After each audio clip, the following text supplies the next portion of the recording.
한국은 선진국의 관문이라는 3만 달러를 앞두고 중국 관광객인 유코로 인해 웃고 울고를 반복했습니다. 지난해에는 1년에 무려 600만 명이나 몰려온 유코 때문에 한국 경제는 1년 내내 봄날이었습니다. 전년에 비해 무려 40%나 늘어난 중국 유코들의 소비력에 한국 경제는 영양제를 맞은 듯 화색이 돌았습니다. 지난해 2014년에 한국에 온 유코는 600만 명. 이들은 10조 원을 소비했다고 합니다. 더 넘어 15조 원에 육박했다는 통계도 있습니다. 제 뒤로 보이는 명동엔 여전히 많은 유코들이 한국 관광을 즐기고 있습니다. 15억 인구를 가진 중국은 해외로 나가는 유코가 1억 명을 넘어섰습니다. 머지않아 1억 7천만 명에 육박한다는 전망입니다.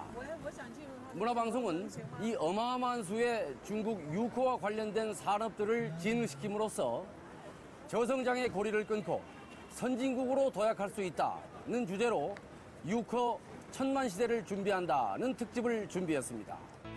전 세계가 주목하고 있는 중국 관광객, 즉 유코의 규모는 얼마나 될까요?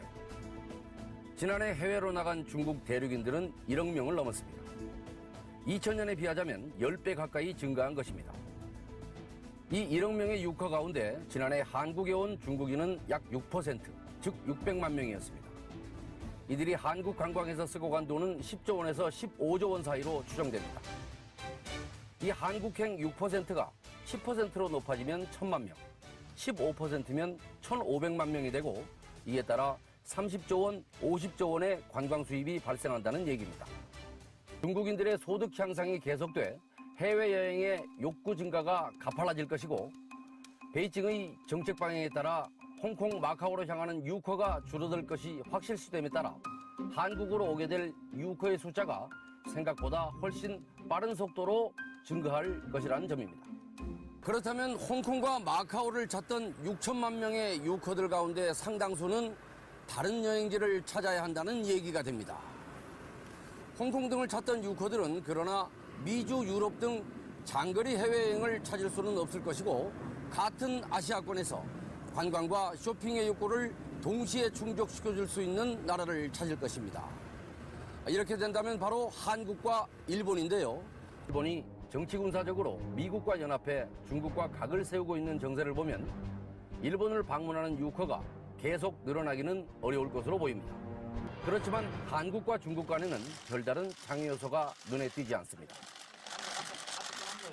중국인의 현재 1인당 평균 소득은 약 7,000달러 내외입니다. 그런데 앞으로 3년 뒤 2018년이면 1만 달러를 돌파할 것으로 전망됩니다.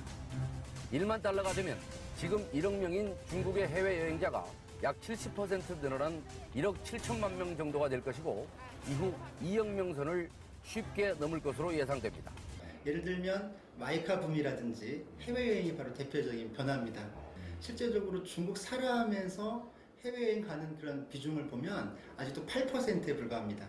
실제적으로 아직도 92%의 어떻게 중국 사람들은 1년에 한 번도 해외여행을 가지 못하는 것이죠. 해가 갈수록 그 8%가 10%가 되고 15%가 그렇죠. 되고 그렇게 많아진다는 얘기죠. 네, 그 맞습니다. 마법의 소득 구간에 진입하는 인구가 훨씬 더 많아집니다.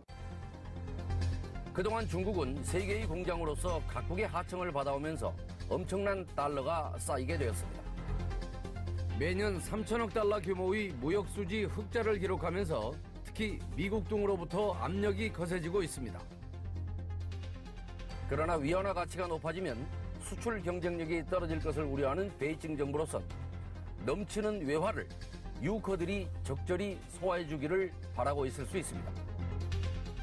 중국 정부가 몰라서 그들을 세금을 안 매기는 게 아니고요. 중국도 법은 있습니다. 한 번 8,000위안이니까요. 한 150만 원 정도의 한도가 있습니다만 실제적으로는 통제를 하지 않고 있는 거죠. 위안화를 적당히 조절하기 위해서 달러를 바깥으로 쓰는 것에 대해서 관대하게 정책을 쓰는 것이죠. 예. 일단 그 소비자들에 대한 만족도, 삶의 질을 향상시킬 수 있는 것이고요. 또 두 번째는 그 행위 자체로 인해서 중국의 국력, 중국의 소비 파워를 높이는 거라는 차원에서는 정말 일거양득이 아닌 바로 이 두 가지, 중국인 1인당 국민소득이 1만 달러를 넘어서면서 마법적으로 소비가 급증한다는 점, 그리고 중국 내 달러가 넘치면서 이것을 소비할 수 있도록 장려하는 중국의 분위기.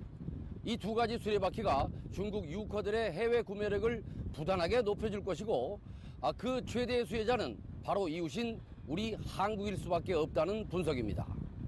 중국은 청장년층의 해외여행이 크게 늘고 있는 추세입니다. 관광공사 집계에 의하면 유커 중 65%가 25세에서 44세 사이의 청장년층입니다.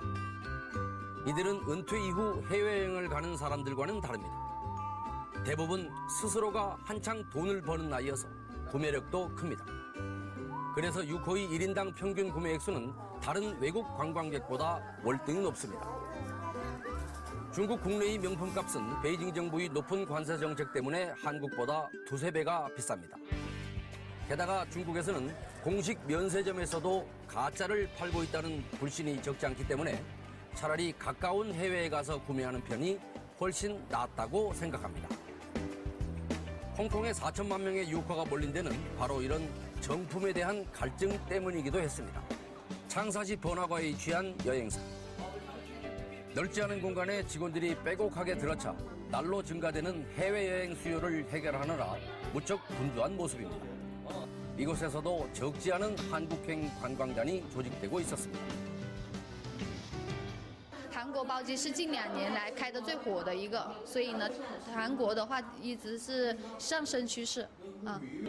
因为其实我们主要是针对于中部市场嘛，其实我们对，韩国一直以来就是我们公司的一个主打产品呢，所以还是做的量还是比较大的， 물론 한국 관광에 중국 유커만 있는 건 아닙니다. 신한류는 동남아시아와 인도, 중동에서도 선풍적이며 미주와 유럽, 특히 남미에서 아주 뜨거워 한국 여행을 오고자 하는 이들이 적지 않습니다. 이 가운데서 특히 중국이 가깝기도 하고 소위 1만 달러 수준의 마법의 소득 구간에 있는 인구가 어마어마해 한국 관광의 도약에 아주 중요한 존재가 된 것입니다. 지난해 한국에 온 총 외국인 관광객은 1,400만 명. 이 중 43%가 중국 유커였습니다. 전문가들은 한국이 최대 4천만 명까지의 외국인 관광객을 소화할 수 있다고 합니다. 다양한 지방 명소로 확산시키는 노력도 필요합니다. 신한류를 찾아오는 손님들을 따뜻한 미소로 맞는 건 그들만을 위해서가 아닙니다. 모두 우리 스스로를 위하는 길인 것입니다.